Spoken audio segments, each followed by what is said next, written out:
नमस्कार, मैं Gita घाड़ी। Smart plus bulletin में आपका स्वागत। सबसे पहले एक नज़र आज की सुर्खियों पर। कर्नाटक राज्य में मुख्यमंत्री बदलाव होने के आसार। 12वीं कक्षा के रिजल्ट घोषित। शहर क्षेत्र में गूंज उठा विट्ठल नाम का जय घोष। कंगराली खुर्द में टीकाकरण अभियान चलाने की मांग। कैंटोनमेंट बोर्ड के कार्यों को लेकर जिला कलेक्टर से होगी चर्चा। दक्षिण काशी श्री कपिलेश्वर मंदिर में विट्ठल नाम का जय घोष। चांद शिरदवाड़ में सभा मंडप स्लैब का शुभारंभ।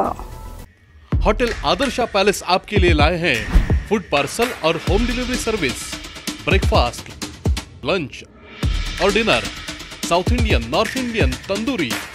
कोविड-19 के तहत स्वच्छता और सभी नियमों का पालन। आज ही ऑर्डर कीजिए और घर बैठे लजीज खाने का मजा उठाइए। हर पार्सल के साथ एक mask free. Hotel Adarsha palace, Lingaraj college के सामने, कॉलेज रोड, बेलगावी।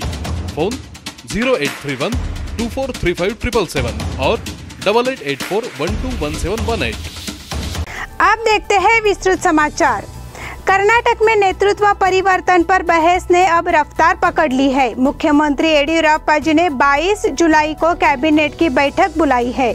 भाजपा के सत्ता में आने के 2 साल पूरे होने के उपलक्ष्य में 26 जुलाई को एक विधायी बैठक बुलाई गई है और एक भोजन समारोह भी आयोजित किया जाएगा। मुख्यमंत्री येडियुरप्पा जी इस दिन राज्यपाल थावरचंद गहलोत से मुलाकात कर अपना इस्तीफा सौंप सकते हैं। नई दिल्ली यात्रा के दौरान पार्टी नेताओं ने सुझाव दिया था कि येडियुरप्पा जी सीएम पद से हटकर दूसरों को मौका दें। तदनुसार 26 को आयोजित होने वाले समारोह के 2 दिन के भीतर इस्तीफे की प्रक्रिया पूरी होने की उम्मीद है। हालांकि मीडिया से बातचीत के दौरान हर कोई कह रहा था कि इस्तीफे का कोई मुद्दा नहीं है। अगले 2 साल बाद विधानसभा चुनाव कराए जाएंगे। पहले कहा जा रहा है कि नेतृत्व बदलकर पार्टी की छवि बढ़ाने का फैसला किया गया है। पार्टी नेताओं के निर्देश पर मुख्यमंत्री येडियुरप्पा जी पद से इस्तीफा दे देंगे। इसलिए अब जब प्रदेश भर में विभिन्न मठाधीश भी उनसे मिले तो चर्चा का विषय बन गया है। 12वीं कक्षा के रिजल्ट घोषित। मंगलवार को 12वीं कक्षा के रिजल्ट उपलब्ध हो गए, क्योंकि व्यावसायिक पाठ्यक्रमों में प्रवेश के लिए महत्वपूर्ण 12वीं परीक्षा के परिणाम जानने के लिए छात्रों की जिज्ञासा चरम पर पहुंच गई थी। कोरोना संक्रमण के कारण रद्द हुई 12वीं की परीक्षा के परिणाम 20 जुलाई को घोषित किए गए। पीयूसी बोर्ड के डायरेक्टर स्नेहल ने यह खुलासा किया है। इस रिजल्ट को विभाग की वेबसाइट पर प्रकाशित किया गया है।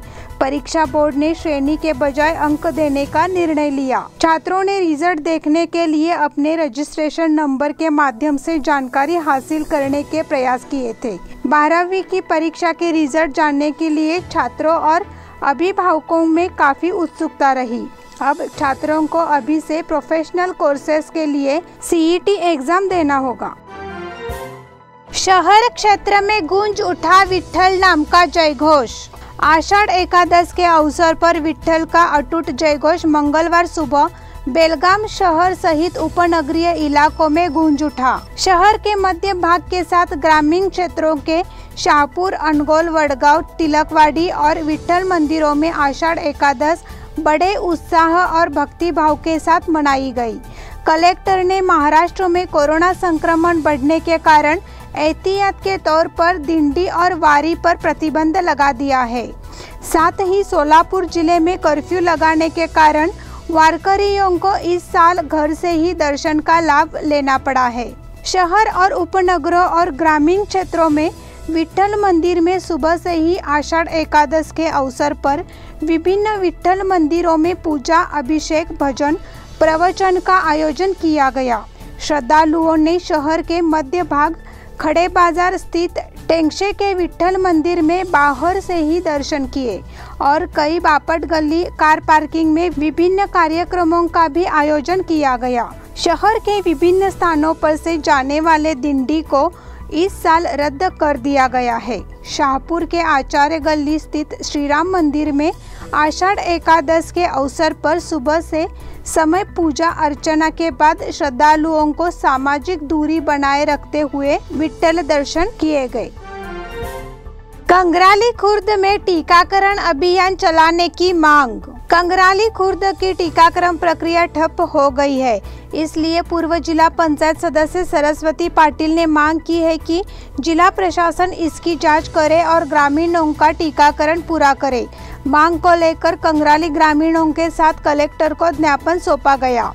बयान में कहा गया है कि कंगराली खुर्द क्षेत्र में 15,000 की आबादी है, लेकिन अब तक केवल 600 लोगों को ही टीका लगाया गया है। इससे ग्रामीणों में रोष व्याप्त है। इसके लिए बड़े पैमाने पर टीकाकरण अभियान की जरूरत है, लेकिन स्वास्थ्य विभाग द्वारा इसकी अनदेखी की गई है। प्रशासन को इस पर गंभीरता से ध्यान देना चाहिए और कंगराली खुर्द क्षेत्र में ग्रामीणों को टीकाकरण का लाभ दिलाना चाहिए। ऐसी मांग सरस्वती पाटिल ने अन्य सदस्यों के साथ मिलकर की है। इस बार RI पाटिल और गांव के अन्य प्रतिनिधि मौजूद थे। कैंटोनमेंट बोर्ड के कार्य को लेकर जिला कलेक्टर से होगी चर्चा। कैंटोनमेंट बोर्ड के क्षेत्र में विभिन्न विकास कार्यों को लागू करने में स्मार्ट सिटी, नगर निगम और अन्य सरकारी एजेंसियों के नाम में रोड़ा बनता जा रहा है। अंततः इन कार्यों के संदर्भ में कलेक्टर MG हिरेमठ से बोर्ड के अध्यक्ष ब्रिगेडियर रोहित चौधरी ने चर्चा कर कार्य योजना को सुगम बनाने के निर्देश दिए। मंगलवार को कैंटोनमेंट बोर्ड की बैठक में इस मुद्दे पर चर्चा हुई। बोर्ड द्वारा कैंटोनमेंट क्षेत्र में विकास कार्य कराए जाते हैं। हालांकि राज्य नागरिक जल आपूर्ति बोर्ड, स्मार्ट सिटी सहित हेस्कॉम द्वारा कई समस्याएं पैदा की जा रही है, इसलिए काम पूरा नहीं हो पा रहा है। इसके लिए प्रशासनिक व्यवस्था का ध्यान आकर्षित करना आवश्यक है। इस संबंध में बोर्ड के CEO श्री वर्चस्वा ने कलेक्टर MG हिरेमठ से चर्चा कर कार्यों को सुगम बनाने के लिए कदम उठाए जाए, ऐसा उन्होंने कहा। दक्षिण काशी श्री कपिलेश्वर मंदिर में विट्ठल नाम का जयघोष। आषाढ़ एकादश के अवसर पर श्री क्षेत्र दक्षिण काशी कपिलेश्वर मंदिर में आषाढ़ एकादश समारोह का आयोजन किया गया। इस अवसर पर सुबह से ही भजन और कीर्तन का आयोजन किया गया।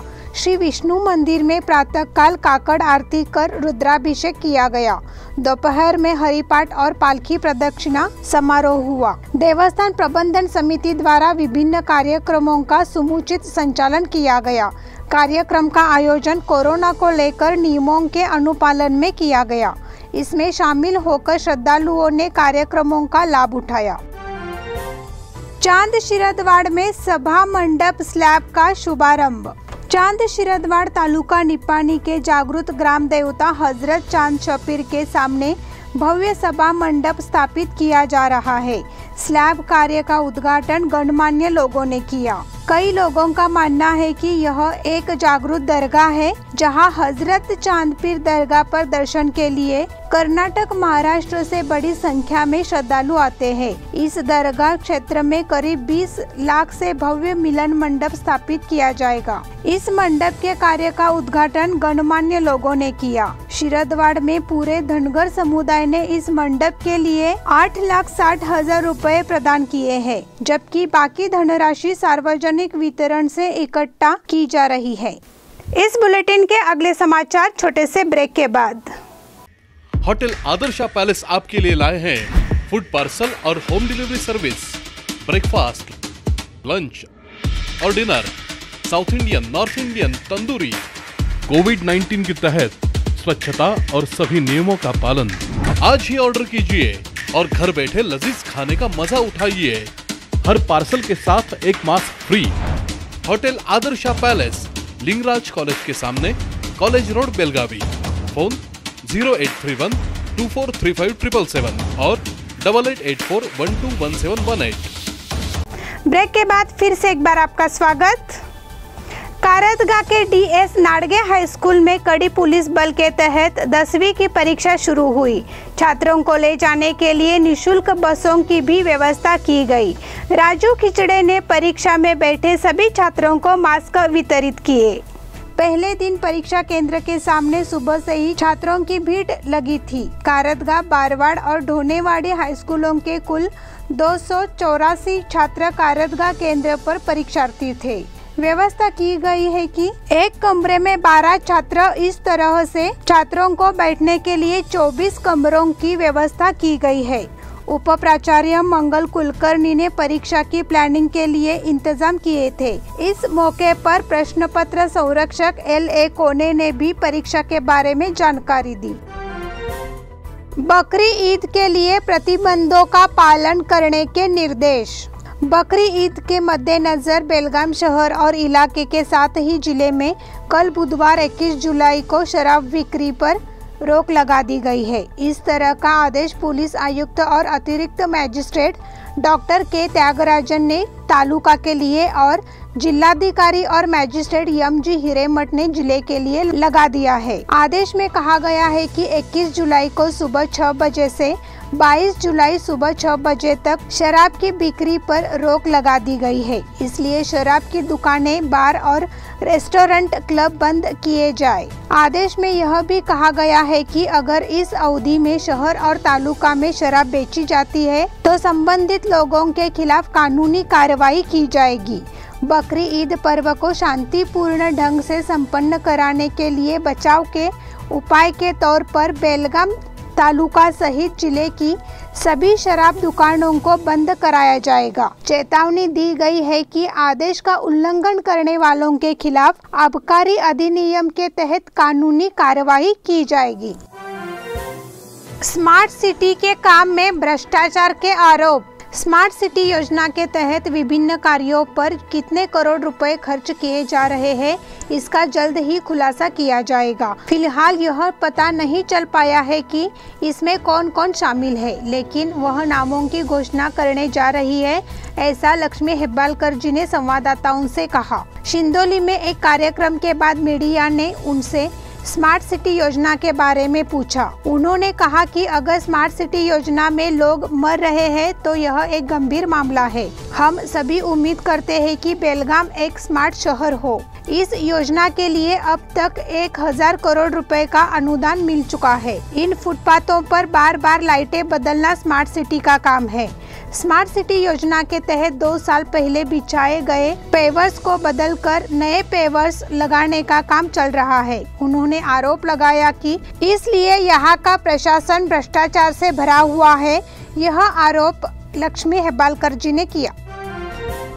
विद्याधिराज तीर्थ स्वामी का महानिर्वाण। श्री गोकर्ण पर्तगाल मठ के मठाधीश श्री माधव विद्याधिराज तीर्थ स्वामी को सोमवार दोपहर को दिल का दौरा पड़ा। यह राज्य के वैष्णव सारस्वत अनुयायियों के लिए आस्था का स्थान थे। सोमवार को दोपहर 12:30 बजे के आसपास उन्हें दिल का दौरा पड़ा और उनकी मौत हो गई। गोवा, कर्नाटक और महाराष्ट्र में बिछड़े उनके अनुयायियों के लिए यह चौंकाने वाली खबर थी। रोज सुबह निर्मल पूजा के बाद स्वामी जी हाथ में धार्मिक ग्रंथ लेकर एक स्थान पर आए।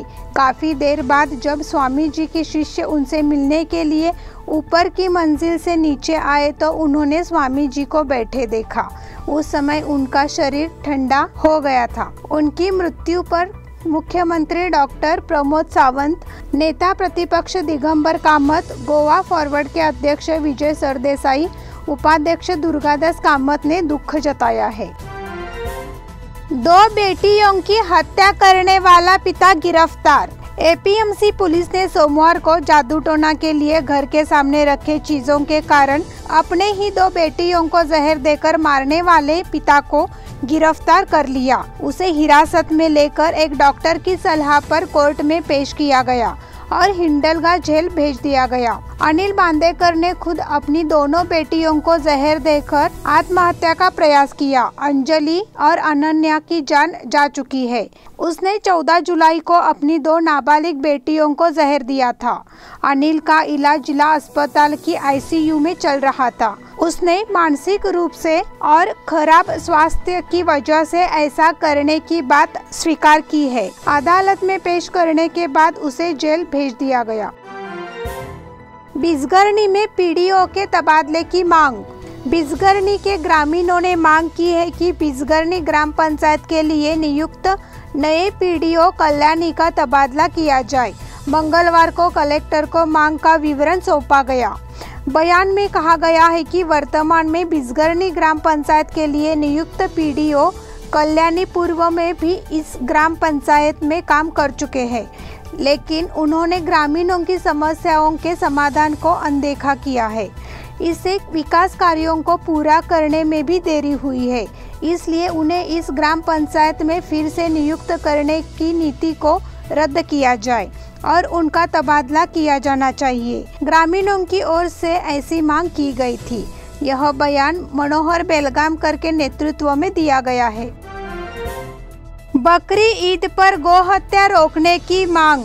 विश्व हिंदू परिषद बजरंग दल की ओर से तहसीलदार रेशमा तालीकोटी को इस तरह की घटनाओं को रोकने और गौ माता की रक्षा के लिए बयान जारी किया गया। बयान में तालुका विश्व हिंदू परिषद के अध्यक्ष श्री गोविंदराव किरमिटे, तालुका बजरंग दल के अध्यक्ष नंद कुमार निट्टूरकर, शहर प्रमुख अमल पूर्वी, निलेश अलावने, जानबा शिंदे, गौरव पाटील, अनिकेत गावडे, मोहोली पाटील, राम अलावने, रावजी मोटार, सुनील अटनेकर, किरण अष्टेकर, विश्वनाथ पाटिल, मंजुनाथ दंगल, विनायक कट्टी, अजय अष्टेकर और अन्य बजरंग दल के कार्यकर्ता मौजूद थे। नितिन शिंदे का निधन। यहाँ के साई शंकर नगर निवासी रोटरी क्लब के सचिव नितिन विश्वासराव शिंदे, उम्र 36, इनका सोमवार 19 जुलाई को निधन हो गया। वे दिवंगत मेयर विश्वासराव शिंदे के बेटे थे। उनके पश्चात पत्नी, 2 बेटियां, चाचा, चचेरे भाई बहन ऐसा परिवार है। रक्षा विसर्जन बुधवार 21 जुलाई को सुबह 9 बजे होगा। नितिन शिंदे पिछले 2 साल से यहाँ रोटरी क्लब के सचिव के पद पर काम कर रहे थे। इसके अलावा मध्यवर्ती शिवाजी तरुण मंडल, बसवनगर स्थित हनुमान देवस्थान समिति के निर्देशक, धनलक्ष्मी क्रेडिट संवाद संस्था के सदस्य के रूप में कार्य कर रहे थे। गंगाराम कुंभार का निधन। तोपिनकट्टी तालुका खानापुर निवासी हबप गंगाराम कुंभार, उम्र 70 साल, मंगलवार 20 तारीख को बीमारी के कारण उनका निधन हो गया। उनके पश्चात पत्नी, 2 बेटे, 2 बेटियां, बहू, दामाद और पोते पोतियां ऐसा परिवार है। हत्तरगुंजी तालुका खानापुर के प्राथमिक मराठी विद्यालय प्रभारी प्रधानाध्यापक के.जी. कुंभार के वह पिता थे। इसी के साथ स्मार्ट प्लस बुलेटिन के आज के समाचार समाप्त हुए। धन्यवाद।